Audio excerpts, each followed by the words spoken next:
What happened to the others? We were then 20 artisans, handwerker working, and 27 of the house commando, Waldkommando and house commander together. Then we would dismantle the camp, all the huts, and in winter, it was in 1945, in January, they opened the door, and Lenz told us, 5 people out.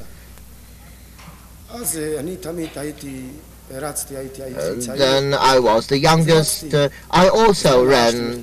I didn't even put on my trousers. I just had my pants and singlet. And there was another boy from Czechoslovakia. He was a doctor.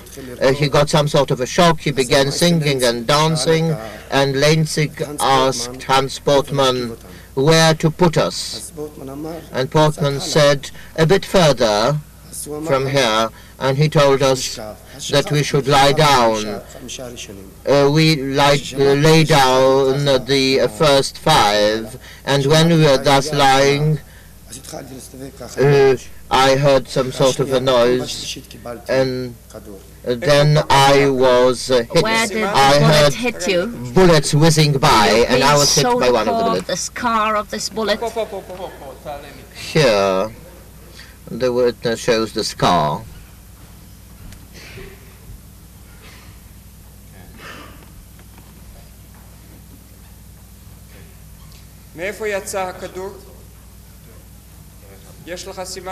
On the bullet entered through the nape of his neck and came out through the mouth. The witness shows the court the scar left on his neck.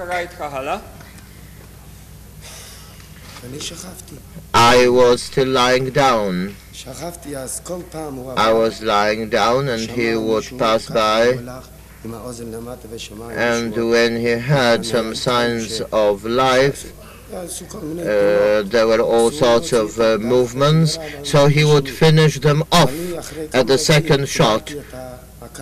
After a few minutes, I regained my consciousness, and when he passed by, I stopped breathing so that he should think that I'm dead. I was just lying there, and then there was another group of 5. They shot them, and then the third group of 5 in turn, and they were also shot, and there was one soldier who was just guarding the groups of dead people, and to finish off those who still showed signs of life. Then I ran away.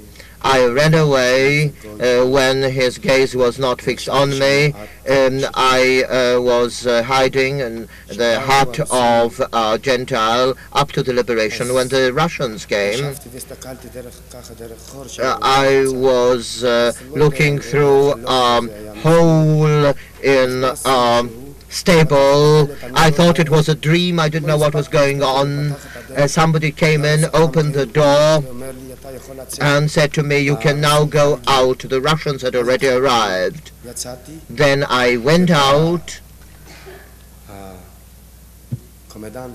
and the Russian commander came, the Russian commander who had captured Dombia together with a physician, and he said that there is no chance in the spine for me, and I could only survive for about 12 or 24 hours. They thought that the bullet had broken my spine.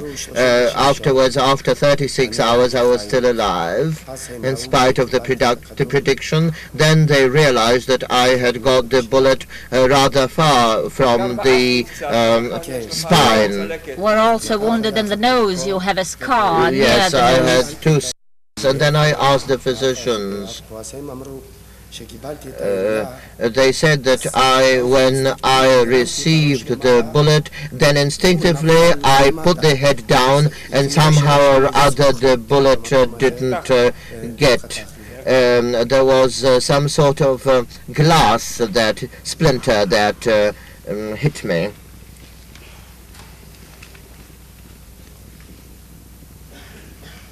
What happened to your mother, Mr. Srebrnik? I was examining all sorts of files, and also when I was taking out the golden teeth from the corpses, then I saw one file, and in this file I saw my mother's photograph.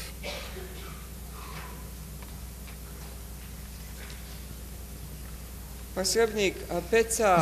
Srebrnik, this wound on the nape of your neck, does it still Yes. bother you? Yes. And did you forget what No, you went through? I don't sleep at nights. I can't sleep well at nights. Those horrid pictures are still haunting me. President of Court, Dr. Savatius, any questions? Dr. Savatius, I have no questions, Your Honor. Judge Rave, you said you were third, it was Treblinka too. What did you think? Who were these bodies? At first, on my arrival, a German, an SS man. Later I learned his name was Matthias. He took me in. Immediately we were ordered to drag corpses towards the graves. I thought at first that the dead were taken off the trains, that they choked on the trains, and I was sure that this was a kind of disinfection taking place, and they are buried later after the disinfection. And towards sundown, you again met Hauptmann, the Hauptmann mit der Brille, the Hauptmann with the glasses. Correct. What did he tell you? Why do you drag corpses? You're a dentist. That was what you were told, yes? What did he do to you? He dragged me by my sleeve, caught my arm, and forcibly, again beating me all the time, he took me to a kind of well, or near the well, there were saucers with gold teeth and gold fillings, pliers. I was ordered to take hold of a pair of pliers and to remove the gold teeth out of the corpses' mouths. That was near the gas chambers? Yes, near the small gas chambers.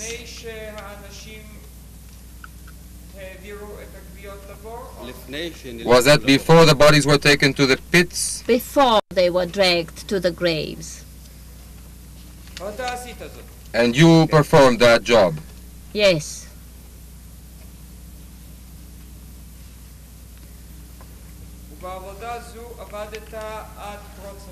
And you worked in this job until the uprising broke out? Not exactly. We did this kind of work until a month or a month and a half, or maybe more or less, until I recognized the body of my dead sister.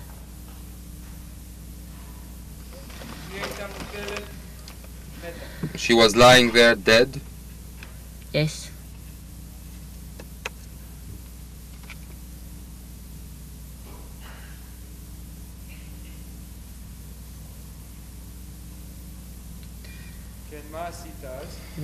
What did you do then?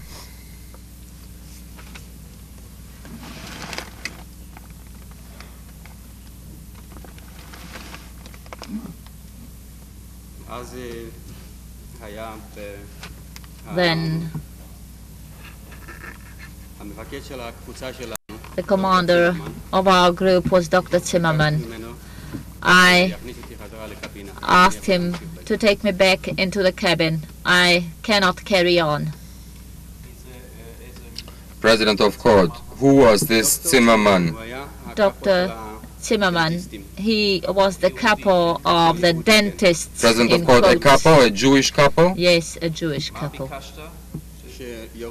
What did you ask him? That he should remove me from this dentistry work in quotes and take me into the cabin where we would sit there cleaning those teeth.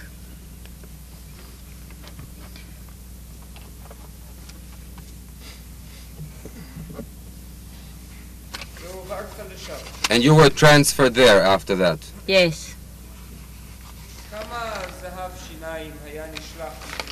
How much gold from teeth was shipped off from Treblinka weekly? Every week there were 2 trunkfuls with 8 or 10 kilos of gold each. Where was this sent?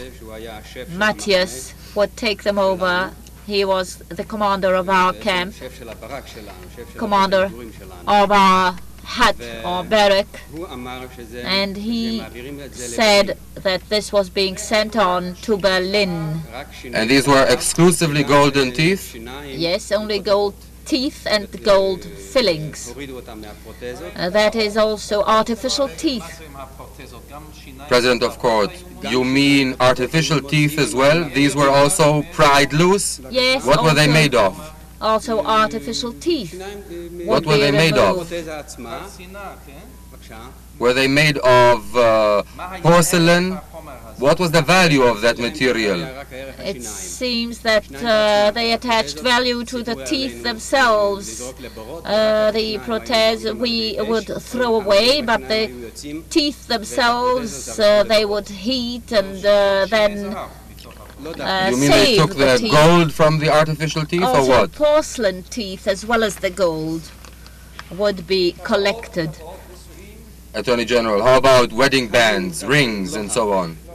Against the will of a high-ranking officer whose name is Adolf Eichmann. This is what Hoffman said. Now, 2 last questions. When you were in Wujin in 1944, before the Pesach, you were baking matzot. Exactly. How did you do it? We were baking unleavened bread, as I said. In our group there were 2 rabbis, and we were baking matzot in the stove, which we were stoking, and we brought on our bodies the matzot. And 2 of us were caught. They were caught by the new commander, whose name was Leopold, Obersturmführer. He was, and he ordered these people to be beaten up. He also beat them up. One of them was Rabbi Stochaner, and the other one was a doctor. On the other side of the barbed wire entanglement, there were some German soldiers who had come back from the front, the Wehrmacht soldiers. When they saw it, they said, "Oh, you're beating the Jews, better go to the front. Great hero you are. This is what they cried to the SS. You are a hero with Jews, better go to the front."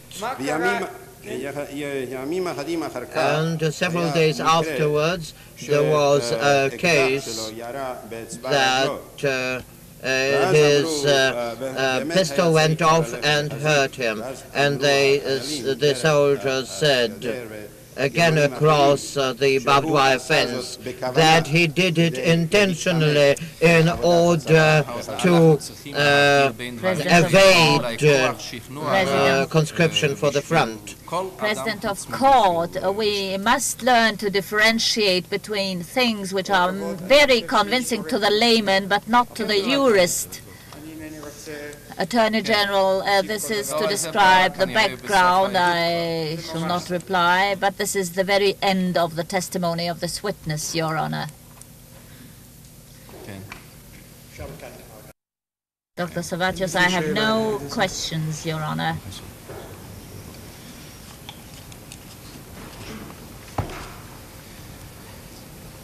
כן.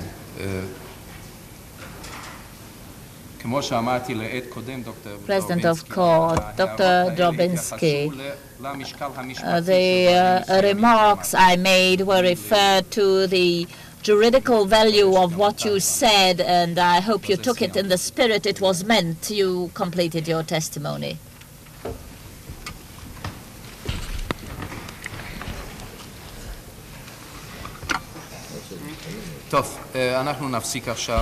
We shall adjourn, and the following session is tomorrow morning at 9.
I open the 68th session of the trial. The court will now give its ruling number 72. We consent to the request by the Attorney General and will permit a showing of films to give a more concrete idea of the evidence presented by the prosecution. For reasons of security, there will be dark in the hall during the showing of the films, and only journalists will be permitted to be present and the general public will be excluded. במילים אחרות, אין סינמה בלש.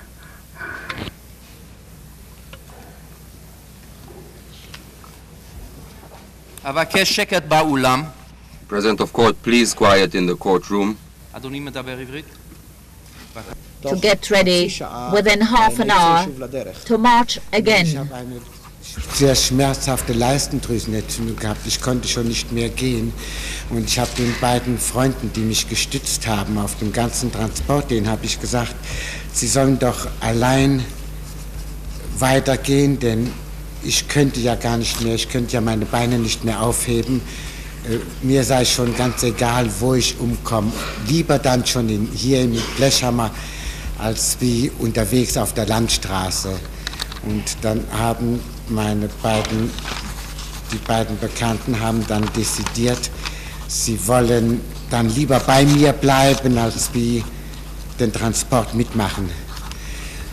Und wir haben uns in eine andere Baracke in Betten gelegt und wir haben versucht zu schlafen. Die SS war abmarschiert. Das wussten wir mit fast allen Häftlingen. Es waren noch ziemlich einige Häftlinge da, in dieser Baracke, in jener Baracke, das habe ich erst später, nachher habe ich das gemerkt. In unserer Baracke waren vielleicht 10, 15 Häftlinge noch, die auch nicht mitmarschiert sind oder die zurückgeblieben sind. Und dann auf einmal, ich kann mir vorstellen, dass es früh am Nachmittag war. Wir haben wie Tote geschlafen. Da ist einer von draußen reingestürzt und hat gerufen, rasch, rasch, eilt euch, die SS kommt zurück. Und vor lauter Aufregung, vor lauter Erregung habe ich keine Schmerzen mehr gehabt und ich habe die beiden Freunde, wir sind alle aufgesprungen und ich habe die zwei Freunde, die neben mir waren, die habe ich mit rübergezogen. Gegenüber war die Latrine und wir haben uns dort in der Latrine versteckt. Und wir haben dann durch die Ritzen geschaut, was passiert. Wir waren natürlich in einer ungeheuren Aufregung. Und wir haben da gesehen, dass von oben aus von den Wachtürmen ist runtergeschossen worden. Und die Baracken, wir konnten ja nur einen kleinen Ausschnitt durch diese Ritzen sehen, aber die 3 Baracken, die gerade unter lagen, die sind in Brand gesteckt worden und die SS-Soldaten, die haben sich davor postiert mit Maschinengewehren und alles, was rausgelaufen ist, das ist abgeschossen worden und die nicht rausgelaufen sind, die sind natürlich lebend verbrannt. Wir haben uns, meine Freunde und ich, wir haben Angst gehabt, es kommt doch die SS, steckt auch die Latrine in Brand oder kommt rein. Und die sehen uns und da sind wir, über das Brett sind wir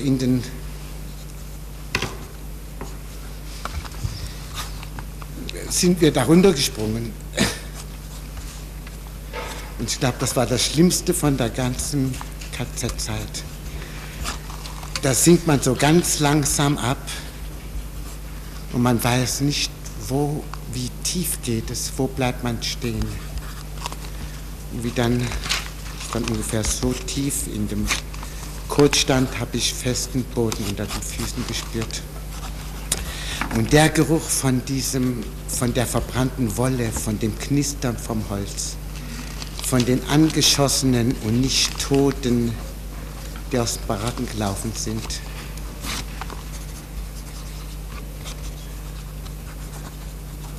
ich glaube, das war das Schlimmste, was ich jemals im KZ erlebt habe. Das war schlimmer, wie ich zum Tod verurteilt worden bin.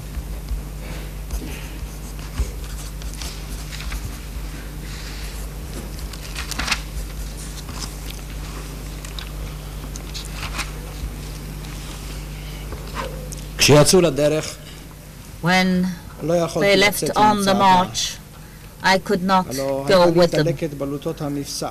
I had an inflammation of the glands in my thighs, and I told my friends I could not carry on. Let them go out without me. I cannot raise my feet anymore. I do not care if I die here at Blechheimer. I'd rather die here in Blechheimer than on the road. Then my two acquaintances decided to stay behind and not to join the march, to stay with me. We entered another hut, not the hut we were in before, decided to sleep. All SS men were on their way with the others on the march. The huts were empty. Only later we learned that there were a number of prisoners who stayed behind, some 10 or 15 men. And we went to sleep. All of a sudden, I cannot imagine what happened this afternoon. We were asleep. We did not know what was happening to us. We awoke all of a sudden. There was a call, hurry, the SS men are back. The excitement and the fear, I felt no pain any longer. I dragged my two friends and crossed to a place across the ground. This was the public lavatories. We stood there and peeped through the cracks to what was going on in the camp. They started shooting toward from the towers, the watchtowers around the camp. The SS men set fire to the huts where the people took shelter and where they were in hiding. They stood facing the doors with machine guns, and if anyone ran out of the burning huts, they were shot immediately by the SS men with those machine guns. Those who did not run were burned alive. My friends and myself decided that they would be coming to the lavatories as well and set fire. Then we jumped through the wood, through the seat, into the pit, and this was the worst experience of my life. When we entered those pits of the excrement, sinking slowly, and one does not know how deep. We were sinking. The excrement reached up to my chest, and all of a sudden I felt solid ground under my feet. The smell of the burning of wool from the huts, the noise of the flames, and the half-burned people, those who were shot but were not dead, they all were this terrible experience, the worst I went through in those camps, far worse than the moment when a sentence of death was declared against myself. Mr. Oppenheimer, how long did you stay there? How long did you hide in that place? Ich kann es nicht sagen. I do not know. I cannot say. Man hätte gedacht, es war 10 Jahre, es waren vielleicht 2 Stunden, 3, 4 Stunden, 5 Stunden. Es war jedenfalls schon späte Dämmerung, aber die Dämmerung kam ja, es war ja Januar, die kam ja ziemlich früh, bis wir draußen vor der Baracke sprechen hörten, dass die SS, alle Lagertore sind auf, und da haben wir um Hilfe gerufen. Und da kamen... Was, die SS, was? Die SS ist fort. Die Lagertore. Es waren Häftlinge, die draußen sich zusammen unterhalten haben. Es gab noch ziemlich viele Häftlinge, die genauso durch irgendein Wunder gerettet worden sind wie ich. Nicht alle Baracken sind in Brand gesteckt worden. Es waren gerade die Baracken, die gegenüber von der Latrine waren, wo wir versteckt waren.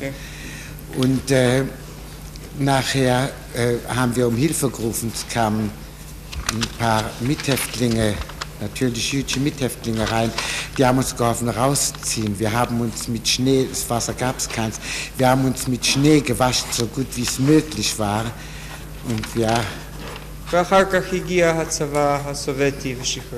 And then the Russian army came and liberated you? Und dann kam die, ja, und das hat noch eine Zeit, das hat noch einige Tage gedauert. Die Deutschen sind nicht... אני רציתי רק להגיע לתחנה הסופית, מר אופנהיימר.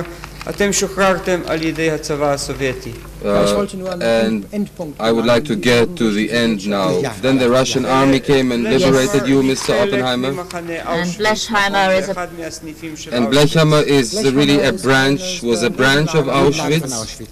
Yes, it is a part of Auschwitz. And how much did you weigh in kilograms when you were liberated? 78 pounds. Die Russen haben mich gewogen. 39 kilos.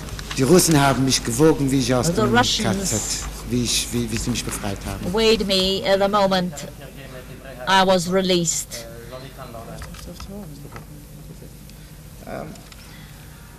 And now a translation of the previous words of the witness. In answer to the Attorney General, there are moments which cannot be measured in the concept of time. We thought that we were in those pits for 10 years, but we stayed there for 2, 3, or 5 hours. It was during the early evening hours when we came out, but this was during the winter and would not have been too late. We heard voices, people speaking and saying that the SS men left and the gates were open.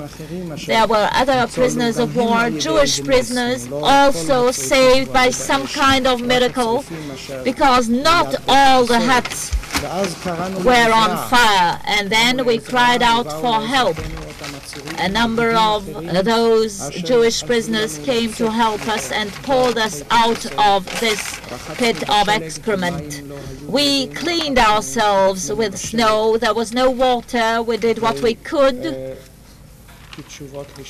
And in answer to further questions by the Attorney General and then by the President of Court, we were finally liberated by the Russians at this camp of Blechheimer, which was a part of Auschwitz. I weighed 79 pounds at the time, 39 kilograms.